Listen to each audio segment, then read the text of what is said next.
나의 생명이 주께로부터 옵니다.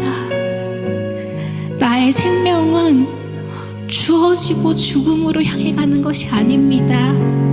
우리의 생명은 우리의 유일하신 아버지 하나님 아버지부터 와서 주로부터 새로워져서 성령님과 함께 매일매일 생명에서 생명으로 나아갑니다. 그래서 우리의 생명은 저 주님께서 이루실 아름다운 새하늘과 새 땅에 이미 있습니다. 우리는 그 성문 안에 들어가 보좌 앞에서 주님께 면류관을 드리며 주님을 찬양하는 존재입니다. 주여, 그 놀라운 삶이 이미 이 땅 가운데 우리의 삶 가운데 이루어졌습니다. 그 삶이 주께서 우리에게 허락하신 삶이며 주께서 영광되어 나타나시는 삶입니다. 주여, 이 삶은 우리의 삶을 처음부터 끝까지 통째로 받으시는 주님을 송축합니다. 우리 주 예수 그리스도의 이름으로 기도했습니다. 아멘. 말씀을 봉독하도록 하겠습니다. 우리 모두 함께 에레미야 애가 3장 22절에서 23절부터 봉독하도록 하겠습니다. 여호와의 인자와 긍휼이 무궁하심으로 우리가 진멸되지 아니함이니이다. 이것들이 아침마다 새로우니 주의 성실하심이 크시도소이다. 아멘. 신명기 30장 19절입니다. 내가 오늘 하늘과 땅을 불러 너희에게 증거를 삼노라. 내가 사망과 복과 저주를 내 앞에 두었은즉 너와 내 자손이 살기 위하여 생명을 택하고. 로마서 12장 2절입니다. 너희는 이 세대를 본받지 말고 오직 마음을 새롭게 함으로 변화를 받아 하나님의 선하시고 기뻐하시고 온전하신 뜻이 무엇이든지 분별하도록 하라. 아멘. 자, 오늘은 세 군데의 말씀을 가지고 하나님의 그 소원을 우리 심중에 심도록 하겠습니다. 하나님께서 심으십니다. 이 말씀의 제목은 아침마다 새로우신 하나님 앞에서 오늘 생명을 택하라. 그러면서 이렇게 질문해 보는 거예요. 하나님, 저 진짜 완전히 바뀔 수 있는 건가요? 내 잠재의식 안에 있는 습관, 의식들, 트라우마도 완전히 싸그리 바꿀 수 있는 건가요? 이렇게 질문해 보았습니다. 아침마다 새로우신 하나님 앞에서 새롭게 된 내가 하나님의 생명을 택하는 매일매일이 우리들입니다. 여러분, 이런 질문 해보셨어요? 왜 하나님은 세상을 창조하셨을까? 나는 왜 만들어 놓으셨을까? 왜 사탄은 만들어가지고 이렇게 사탄을 한 번에 없애시지는 않으실까? 왜 이렇게 세상에 고통이 많은 거야? 왜 나쁜 사람들이 더 잘 사는 것처럼 보이는 걸까? 왜 하나님은 고통받는 사람들을 그냥 두실까? 왜 예수님은 사람이 되어서 오셨을까? 예수님의 십자가와 부활이 나와 도대체 무슨 관계가 있는가? 그런데 왜 사람은 잘 변하지 않는 거야? 성령님이 내 안에 오셨다는데 성령님이 오시면 내 삶에서 도대체 뭐가 달라지는 거야? 그냥 수많은 하나님을 믿으면서 생기는 질문들이 너무나 많이 쏟아져 들어올 때가 있습니다. 그러나 주님은 우리를 자녀로 부르셨고 주님은 답을 주십니다. 어떻게? 성경 안에서. 주님 앞에 나오시면 성경 안에서 말씀으로 여러분들은 답을 얻을 수 있습니다. 오늘 우리는 주님께 여쭙니다. 주님, 복잡한 인생살이 주 안에서 심플하게 그렇게 살고 싶은데요. 주 안에서 거룩한 통로 되어서 그냥 깨끗하게 아버지만 바라보고 싶은데요. 여쭙습니다. 주님은 그런데 이 말씀을 주신 거예요. 에레미야 애가 3장 22절에서 23절. 여호와의 인자와 긍휼이 무궁하심으로 우리가 진멸하지 아니함이니이다. 이것이 아침마다 새로우니 주의 성실하심이 크시도이다. 신명기 30장 19절에서 20절. 내가 오늘 하늘과 땅을 불러서 너에게 증거로 삼노라. 하늘과 땅이 증인이 되어서 증거로 삼노라. 내가 생명과 사망과 복과 저주를 내 앞에 두었은즉 너와 내 자손이 살기 위하여 생명을 택하라. 그리고 로마서 12장 2절에 너희는 이 세대를 본받지 마라. 오직 마음을 새롭게 해라. 변화를 받아라. 그래서 하나님의 선하시고 기뻐하시고 온전하신 뜻이 무엇인지 분별하도록 하라. 이 세 군대의 말씀 안에 아버지 저 복잡한 이 인생살이에서 주님 심플하게요 거룩한 통로되어 살고 싶어요 하는 답이 들어있습니다. 에레미야 애가의 아침마다 새로우니, 신명기의 생명을 택하라, 로마서의 마음을 새롭게 변화받아라, 온전한 뜻이 무엇인지 분별하도록 하라. 이 말씀 온전하게 받겠습니다. 심중에 이 말씀을 심고 나아가겠습니다. 하나님의 사랑하는 자녀 여러분, 이것을 사랑하자 이렇게 말할 수 있을 것 같습니다. 하나님의 사랑하는 자녀 여러분, 이렇게 말할 때 우리는 서로 사랑하자 이렇게 말할 수 있을 것 같아요. 우리 서로에게 사랑하자라고 불러주시겠습니까? 사랑하자, 사랑하자, 사랑하자. 하나님이 이렇게 말씀하셨어요. 진실로 너희에게 이르노니 천지가 없어지기 전에는 율법의 1.1획도 결코 없어지지 아니하고 이루리라. 마태복음 5장 18절의 말씀이에요. 예수님께서 하신 이 말씀은 글자 위에 찍힌 작은 점, 글자에 있는 작은 선 하나도 사라지지 않는 뜻이며, 그 속에 감추어진 영적인 뜻은 하나님의 말씀은 완전하고 변경될 수 없고 영원하며 반드시 성취된다는 뜻도 포함되어 있는 것을 우리가 알 수 있습니다. 오늘 주신 하나님의 말씀, 천지가 없어지기 전에는 1.1획도 결코 없어지지 아니하고 다 이루리라. 1.1획도 없어지지 않을 그 말씀, 이 세 군데의 말씀을 받겠습니다. 주님은 좌우의 어떤 날성검보다도 그 말씀이 예리해서 우리의 혼과 영과 및 관절과 골수를 찔러 쪼개기까지 한다고 하셨습니다. 우리 영혼 몸을 통찰하시는 그 예리한 하나님의 말씀에 나의 심중을 비추어서 살펴보겠습니다.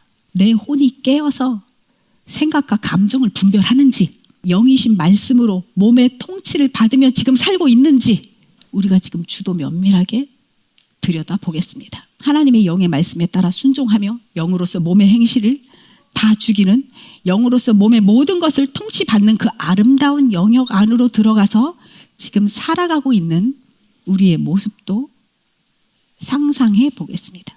우리가 정말 잘 알다시피 예수 그리스도가 십자가에 달리신 너무너무 중요한 이유가 있습니다.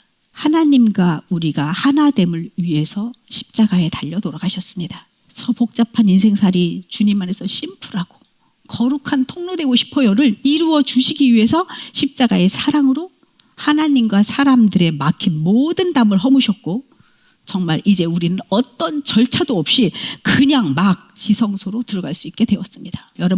여러분들이 예수 그리스도를 믿으신다면 주님 하는 그 순간에 이미 지성소 안으로 들어가 있습니다. 하나님의 심장 안으로 들어가 있습니다. 어떤 절차도 필요 없습니다. 어떤 제사도 필요 없습니다. 예수께서 십자가에서 산재물 되셔서 이미 다 이루어 놓으신 그 기반 위에 우리는 주님 이렇게 부르면 우리는 지성소 안으로 들어가는 것입니다. 그래서 여러분, 예수님을 믿으면서 나 하나님하고 교제하기 너무 어려워, 나 기도하기가 너무 힘들어, 이렇게 말하는 거는 거짓말입니다. 핑계 댈 수 없습니다. 누구든지 나를 따르는 자는 예수님과 하나 되는, 하나님과 하나 되는 자유를 가지게 되었고, 지성소는 이미 완전하게 개방된 곳입니다. 바로 그곳이 하나님의 마음이며 우리가 살아야 할 장소입니다. 그곳이 바로 내가 나온 집이에요. 그래서 성령으로 거듭난 내가 들어가서 살아야 되는 집이에요. 영원한 시간의 때에 우리가 하나님 앞에 섰을 때 실제로 들어가서 살 영원한 나의 집이 지성소입니다. 여러분, 나 기도하기 너무 힘들어. 여러분들이 어떤 처지에 있더라도, 어떤 상황에 있더라도 나 기도하기가 너무 힘들어, 이렇게 핑계 대실 수 있다고 생각하십니까? 여러분, 우리는 핑계 댈 수 없습니다. 열어놓으셨어. 열려진 문이에요. 아무나 들어갈 수 있어, 예수 그리스도를 믿는 자들은. 근데 여러분들은 나 기도하기 너무 힘들어, 나 무릎 꿇기가 너무 힘들어, 나 하나님 만나는 게 너무 어려워라고 말하시겠습니까? 아니죠. 그러면 여러분들은 자기 자신을 속이는 거짓말장애가 되는 것입니다. 오늘의 말씀, 에레미야 애가의 말씀을 따라가 볼까요? 여호와의 인자와 긍휼이 무궁하심으로 우리가 진멸되지 아니함이로다. 인자는 히브리어로 헤세드라고 합니다. 히브리어 전공자들도 이 헤세드를 정확한 한 단어로는 번역할 수 없다라고 말하는 신비한 단어입니다. 이 인자는 영원하신 사랑, 언약적 충성, 헌신적인 은혜, 포기하지 않는 자비, 끝까지 책임지시는 희생적 사랑을 뜻합니다. 하나님은 예수님 안에서 우리와 하나된 분이시기에 이 엄청난 희생적인 사랑으로 우리를 온전히 보시면서 결코 우리를 버리지 않으십니다. 인자와 긍휼, 그 긍휼은 또 무슨 뜻일까요? 긍휼은 라하밈이라는 히브리어로 문자적으로는 자궁에서 온 단어입니다. 이라는 자궁에서 온 단어입니다. 어머니가 태아를 보호하듯이 그냥 불쌍히 여기는 정도가 아니라 창자가 뒤틀리듯 일어나는 깊은 자비함입니다. 헬라어로는 스플랑크니스티스입니다. 이 단어는 예수님이 기적을 행하시기 직전 항상 먼저 일어난 감정이었습니다. 예수께서 사람을 향한 강렬한 긍휼이 일어나는 순간에 자주 사용한 단어입니다. 이 창자가 끊어질 것 같은 자비, 깊은 긍휼이 일어난 상태, 예수께서 무리를 보시고 불쌍히 여기시니 그 중에 있는 병자를 고치시니라. 예수께서 불쌍히 여기서 2명의 눈 안 보이는 자를 그 눈을 만지시니 곧 보게 되어 그를 따르느니라. 어떤 사마리아 사람이 강도 맞아 죽어가는 사람을 보고 불쌍히 여겨 아버지가 불쌍히 여겨 돌아온 탕자를 안고 입을 맞추니 예수께서 불쌍히 여겨 손을 내밀어 그에게 대시며 내가 원하노니 깨끗함을 받으라 하면서 나병 환자를 고칠 때에 사용되어졌던 단어입니다. 이 긍휼, 스플랑크니스티스라는 단어가 임할 때 기적이 시작되었습니다. 근데 에레미야는 우리들에게 말합니다. 우리가 멸망하지 않는 이유는 우리의 신실함 때문이 아니다. 우리가 하나님을 따르고자 하는 그 열정 때문이 아니다. 하나님의 인자와 긍휼 때문이다. 예수님의 창자가 뒤틀릴 만큼 깊은 자비와 하나님의 심장이 흔들리는 이 자비가 움직였을 때에 치유가 터지고 죽은 자가 살아나고 오병이의 기적이 일어나고 영원히 살아났다는 것입니다. 이 엄청난 은혜와 긍휼이 우리에게 매일 새롭게 임한다고 오늘 에레미야 예가서에서 말씀하고 계십니다.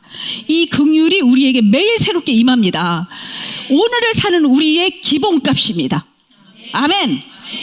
우리가 어제 어떻게 살았던지 간에 우리의 상태가 어제 어떻게 되었던지 간에 매일 잠에서 깰 때에 새로운 나를 선물로 주시는 거예요.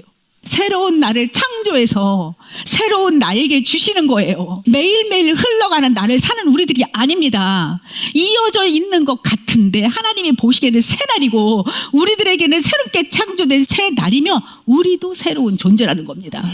아멘. 나는 어제의 실수 때문에 오늘의 너를 정죄하지 않겠다.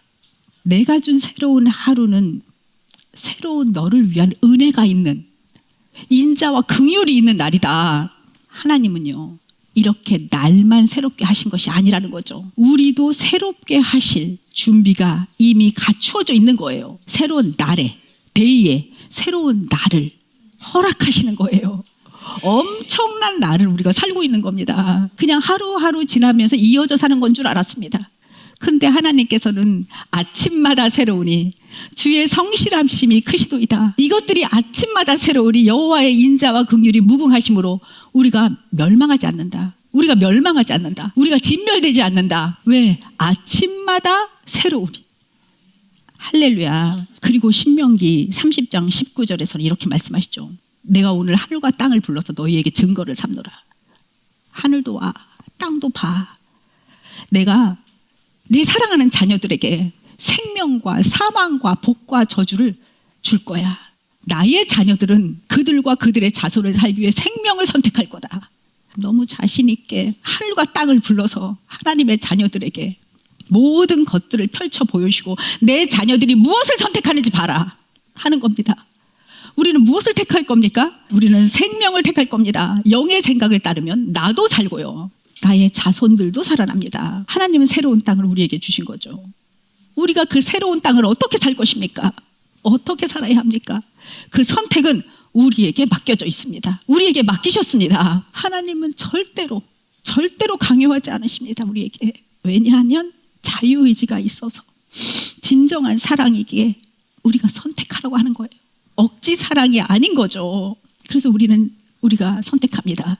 생명을 선택하겠습니다. 이렇게 말하죠. 우리는 오늘 주어진 새날 앞에서 이렇게 마음을 일으키게 됩니다.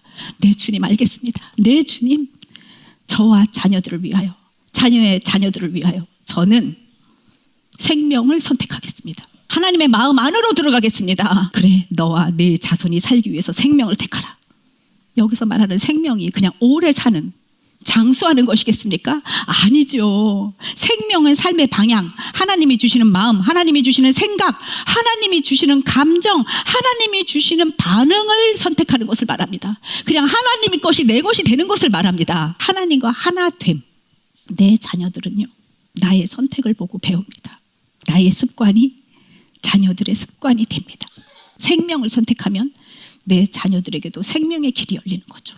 하나님은 생명을 선택하면 너 하나만 사는 게 아니다. 매일매일 이 진실한 선택 하나하나가 우리의 내면에서 놀라운 변화를 일으킵니다. 여러분 한 명 한 명이 주님의 영과 하나 되었습니다. 여러분 한 명 한 명이 생명입니다. 여러분 한 명 한 명이 마음을 새롭게 바꾸시면 하나님과의 완전히 하나 돼서 과거의 것은, 이전 것은 내가 아닙니다. 이렇게 되는 것입니다. 그래서 로마서 12장 2절에 너희는 이 세대를 본받지 말아라. 오직 마음을 새롭게 함으로 변화를 받아라. 그래서 하나님의 선하시고 기뻐하시고 온전하신 뜻이 무엇인지 분별하도록 하라. 변화를 받아라. 여기서의 변화는요, 완전히 다른 존재로 바뀌는 걸 말하는 거예요. 성격이 조금 좋아지는 수준, 습관이 조금 바뀌는 걸 말하는 게 아니에요. 여기에서의 변화는 본질적인 변화예요. 새 사람으로의 재창조를 의미합니다. 말씀을 알면 알수록 말씀 안으로 들어가면 와, 진짜 이렇게 되고 싶어 라는 생각이 막 쏟아져 들어옵니다. 정말 생명을 선택하는 것은 하나님의 말씀을 택하는 것이고 영의 생각을 따른다는 것인데요, 이렇게 되면 점점 우리는 하나님의 마음을 알게 되는 거죠. 하나님의 선하시고 기뻐하시고 온전하신 뜻이 분별이 되는 겁니다. 누가 먼저 그렇게 될까요? 우리 중에 누가 먼저 그렇게 되겠습니까? 누구라도 먼저 되십시오. 보고 싶습니다. 나도 그렇게 되고 싶습니다. 아멘, 할렐루야. 이 복잡한 인생살이 주 안에서 심플하게 거룩한 통로되어 깔끔하게 살고 싶습니다. 이것이 이루어지는 거죠. 이 변화는 생각이 재편성되고 감정 회로가 안정되고 몸의 반응과 행동까지 변하는 영혼 몸의 통합적인 변화입니다. 이게 이렇게 쉬운 거면 싹 변했겠죠. 우리가 이 변화는 생각이 재편성돼야 되고요, 감정 회로가 싹 안정돼야 되고요, 몸의 반응과 행동까지 변하는 영, 혼, 몸의 통합적인 변화인데요, 하나님은 매일 우리에게 새날을 주시고 그날 생명을 선택해라, 그렇게 말씀해 주시는 거예요. 변화라고 기회를 계속 주시는 거예요. 우리에게 아무도 그 기회를 매일 성실하게 잡는 자가 드물죠. 그걸 원하시는데 나 이렇게 하게 해주세요, 나 이거 좀 잘 되게 해주세요, 이러라고 신앙하라고 하겠습니까? 생각을 바꿔서 하나님과 하나 되라 라고 말씀하시는 겁니다. 성령님은 우리의 선택 위에서 새로운 마음과 새로운 뇌의 회로를 만드십니다. 완전히 다른 사람이 되는 겁니다. 그리십시오. 저는 그릴 겁니다. 하늘나라 가는 그날까지 계속 그릴 겁니다. 그래서 표대를 향하여 달려갈 겁니다. 저는요, 여러분과 제가 똑같은 위치라고 생각합니다. 누군 말씀을 전하는 위치에 있고 지금 현재는, 누구는 듣는 자의 자리에 있지만 바뀔 수 있습니다. 세월은 변해가고요. 목표는 딱 하나예요. 목사건 성도건 목표는 딱 하나입니다. 하나님과 하나 되는 거, 마음을 새롭게 하며 변화를 받는 거, 완전한 새로운 자가 되는 거, 그것이 우리의 목표입니다. 자녀의 목표잖아요. 그게 우리 모두는 하나님의 자녀랍니다. 자녀로서 완전히 변화를 받아 마음을 새롭게 함으로 뛰어가야 되는 거죠. 표대를 향하여 달려갑시다. 사랑하는 하나님의 자녀 여러분, 사랑하자. 오늘 하나님은 우리에게 이렇게 말씀하십니다. 내가 너에게 새로운 아침을 주었어. 그러니 너는 오늘 생명을 택하라. 아침마다 새롭게 다가오는 은혜 앞에서 여러분 무엇을 선택하시겠습니까? 우리 모두 해볼까요? 주님, 오늘 저는 새로운 하나님의 마음, 하나님의 생각을 선택하겠습니다. 생명을 선택하겠습니다. 자, 우리가 이렇게 마음을 열고 하나님 안으로 쑥 들어갔어요. 하나님은 우리의 이런 태도, 이런 선택을 통해서 우리의 잠재의식, 습관, 감정 구조, 상처, 트라우마까지 실제로 싹 바꾸어 가십니다. 그런 의미에서 여러분들 아침마다 일어나서 12가지 말씀 매일 선포하고 계십니까?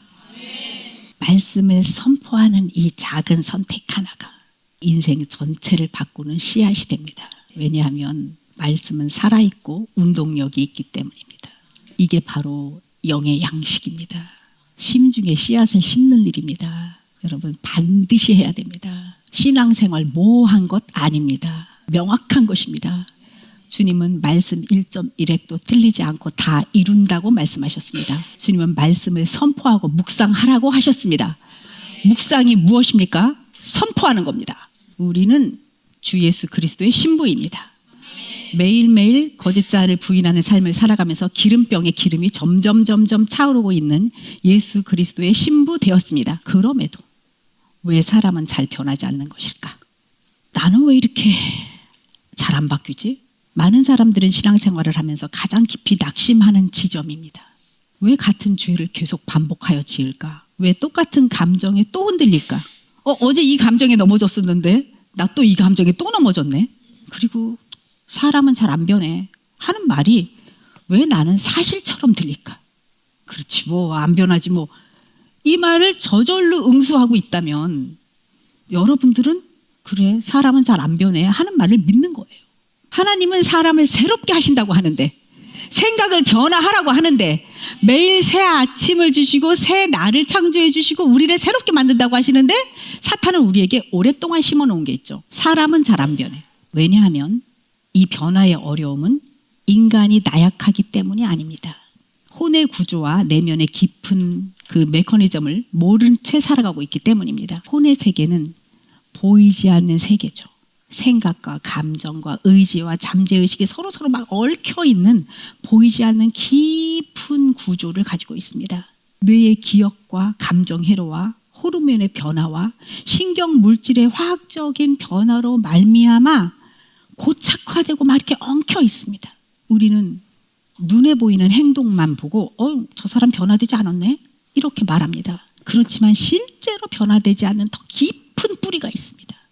그 사람이 그렇게 변화를 받지 못하는 그 깊은 뿌리가 있다는 거죠. 그것은 무엇이냐? 혼의 메커니즘입니다. 혼은 수십 년 동안 형성된 사고 구조, 감정 회로, 생존 의식, 본능적인 습관들, 상처를 기반으로 한 반응 체계를 가지고 있습니다. 그래서 사람이 쉽게 변하지 않는 것은 혼이 가진 깊은 구조가 있기 때문이고요. 이것이 단순한 노력이나 의지로 재편성되기는 참으로 어렵습니다. 이 잠재의식은 우리가 자각하지 못하는 생각과 감정과 생존 의식을 저장해 두고 이 반복되는 상황에서 자동적으로 반응하게 만듭니다. 어린 시절 부모로부터 배운 감정들, 이런저런 일도 인해 부정적으로 왜곡된 자아의 이미지가 잠재의식 깊은 곳에 저장되어 있습니다. 그래서 우리는 같은 말에도 과하게 반응하고 작은 문제에도 불안해지고 누구의 말 한마디에 분노가 폭발하기도 합니다. 이것은 상처와 두려움의 회로가 자동으로 작동하기 때문이죠. 뇌과학에서도 똑같이 말하고 있습니다. 생각과 감정은 뇌 속에서 실제 단백질 회로를 생성해서 기를 만든다고요. 오랫동안 형성된 두려움의 회로, 분노의 회로, 불신의 회로, 자기 비난의 회로를 계속 이렇게 이어져 가게 만들면서 이어지면 이어질수록 익숙한 길이 만들어지고 그 익숙한 길이 점점 강화되고 자동 반응을 만들어낸다고 합니다. 그래서 사람들이 나 이제는 절대 안 그래 이렇게 마음을 굳게 먹어도 뇌가 만들어 놓은 길 때문에 또다시 똑같은 행동을 하는 거죠. 이것이 바로 뇌의 가소성입니다. 여러분들은 뇌 가소성 많이 들어보셨을 겁니다. 돌이켜야죠. 이 한 번 만들어놨던 길로 계속하면 되겠습니까? 마음이 새롭게 돼야죠. 뇌의 가소성을 우리는 100% 역으로 이용합시다. 사탄이 만들어 놓았던 길과는 완전히 반대된 길을 내어봅시다.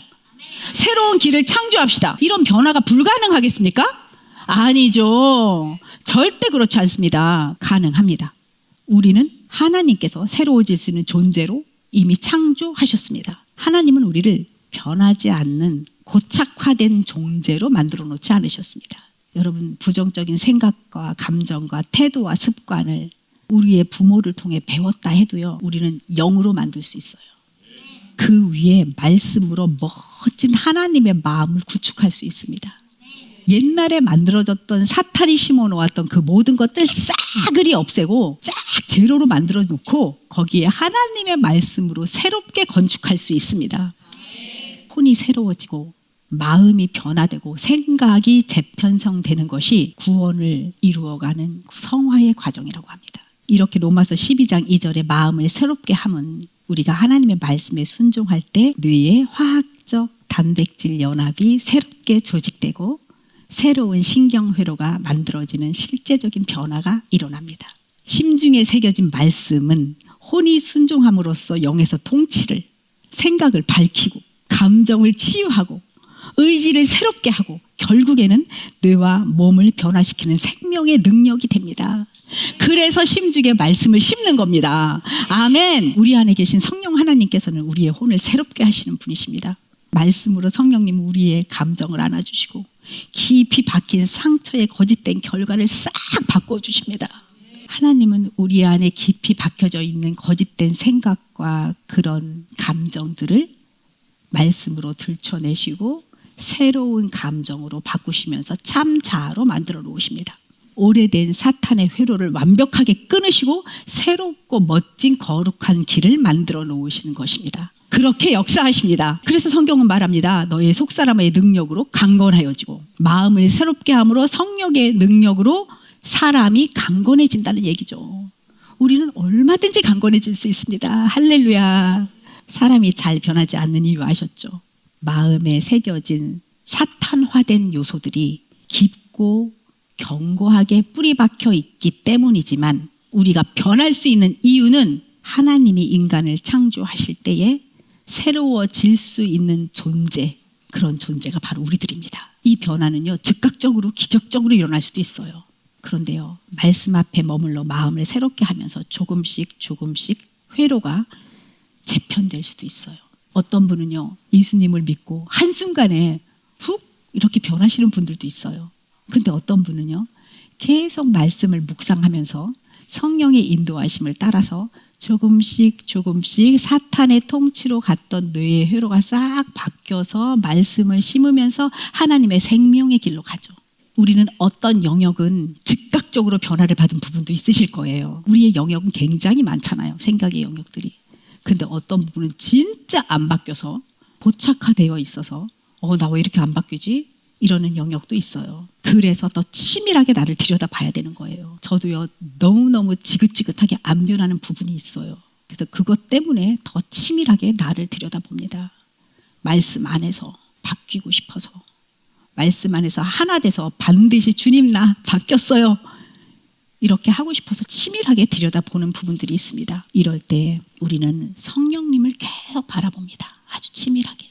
베드로가 물 위를 걸을 때 예수님이 오라 하실 때 이미 예수님의 눈 안에 들어가 있었던 것처럼 우리는 성령님을 향한 발걸음을 계속 움직여야 합니다.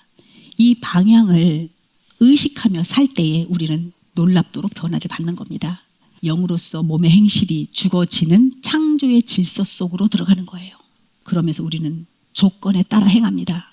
내가 선택합니다. 생명을 선택하는 조건을 반드시 충족시킵니다. 그래야만이 하나님께서 이미 만들어 놓으신 전적인 은혜와 긍휼을 누릴 수 있습니다. 우리는 하나님이 만들어 놓으신 전적인 은혜와 긍휼을 너무 누리고 싶습니다. 하나님이 가슴이 떨리도록 만들어 놓으신 그 긍휼 안으로 들어가서 그 긍휼 안을 누리고 싶습니다.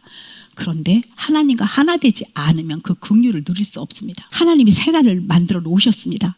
그러면 나는 성령님의 말씀을 따라야 하겠다, 생명을 취해야 하겠다는 그 말씀을 잡고 그 새날을 맞이해야 되는 거죠. 그래서 우리가 약하고 잘 안 된다 할지라도 눈을 떴을 때 말씀을 선포해야 하는 거죠. 그래서 12가지 말씀을 여러분들에게 드렸습니다. 베리에이션 된 말씀을 여러분들에게 드렸습니다. 그 말씀을 선포합니다. 애우지 못하면 옆에 두고 들고 시작합니다. 말씀을 선포해야 되는 거죠. 하나님과 하나 되는 것은 말씀밖에 없습니다. 그러면 이 몸으로서 하나님을 나타내는 그 멋진 삶을 살 수 있어요. 이 땅에서는 몸으로 살잖아요. 우리가 영적이라 해도 이 땅에서는 눈에 보이는 몸으로 살잖아요. 이 몸은요, 보이는 세계에서 하나님을 나타내는 엄청난 도구예요. 살아가는 방식, 행동, 관계, 감정 표현이 다 몸으로 나타나거든요. 몸은 우리의 영과 혼을, 그 상태를 나타내는 거울과도 같아요. 이 몸으로 어떻게 살아가는 게 저 사람의 내면은 저렇구나 라고 우리는 알 수 있는 겁니다. 몸으로 내면이 다 드러납니다. 몸의 가치는 너무나도 놀랍고 너무 아름답죠. 우리는 이 몸으로 하나님이 기뻐하신 거룩한 제물이며 영과 혼이 역사하는 실제적인 통로가 되기도 하죠. 우리의 순종, 우리의 사랑, 우리의 섬김, 모든 것이 몸을 통해 나타납니다. 우리의 몸은 엄청나게 가치 있는 거예요. 하나님을 이 땅에 나타내는 통로가 되니까요. 사람들은 말하죠. 엄청 많이 말합니다. 나는 왜 태어났을까?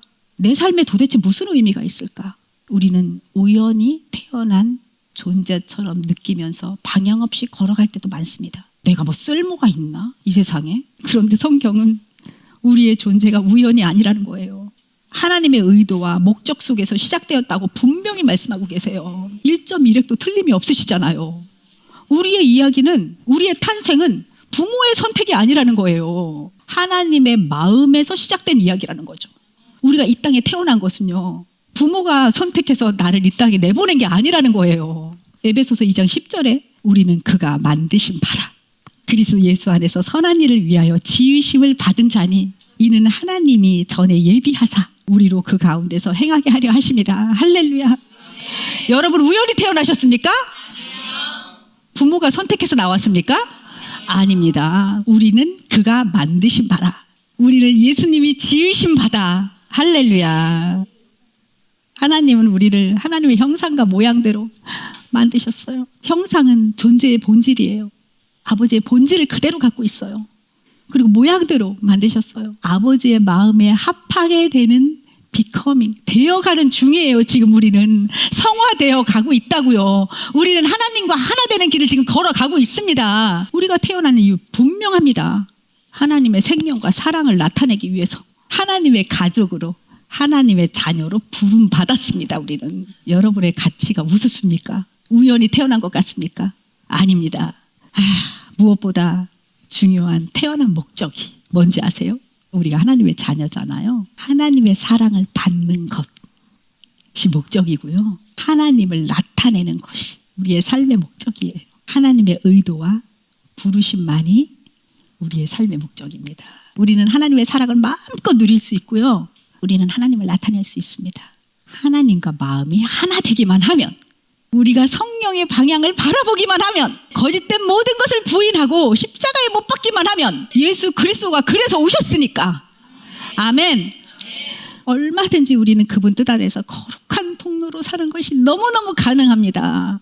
영은 하나님의 영으로 완벽하게 연결되고, 혼은 말씀 앞에서 새로워지고, 몸은 그 은혜를 입어 변화되는 것, 이것이 하나님이 디자인하신 인간의, 나의 진짜 회복의 길입니다. 여러분 그 길 가시겠습니까? 아멘. 여러분 생명을 선택하여 그 길에 들어가시겠습니까? 아멘. 우리 모두 기도하겠습니다.